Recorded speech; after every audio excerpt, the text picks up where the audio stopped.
மற்றவர்களுடன் பகிர்ந்து அவரது ராஜ்யம் இந்த உலகில் வளரச் செய்வது என்று பொருள்.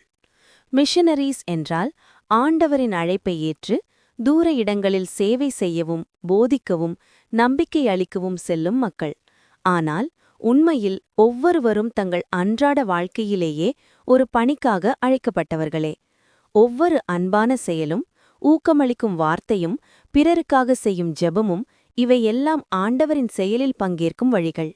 இன்றைய நற்செய்தியில் இயேசு நம்மை ஜெபத்தில் உறுதியுடன் இருக்குமாறு ஊக்குவிக்கிறார். ஏனெனில் ஆண்டவர் ஒவ்வொருவரையும் ஆழமாக நேசிக்கிறார், நம்மை கவனிக்கிறார். நாம் ஆண்டவரின் பார்வையில் அருமையானவர்களும் தனித்தன்மையான நோக்கத்துக்காக தேர்ந்தெடுக்கப்பட்டவர்களுமாக இருக்கிறோம்.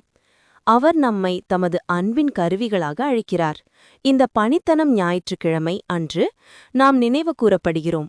பணியாளர்களை ஆதரிப்பதும் நம்முடைய நம்பிக்கையை செயல்படுத்துவதும் ஆண்டவரின் அன்பை மிகவும் தேவைப்படுகிறவர்களுக்கு கொண்டு செல்லும் வழியாகும். ஜெபம், சேவை, தாராளம் ஆகியவற்றின் மூலம் நாம் ஆண்டவருடன் இணைந்து இந்த உலகை இன்னும் நல்லதாய் அன்அமதாய் கருணை உளலை மாற்றும் அவரது திட்டத்தை தம்படைக்கிறோம்.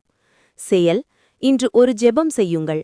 பணியாளர்களுக்காக ஆண்டவரை வேண்டுங்கள்.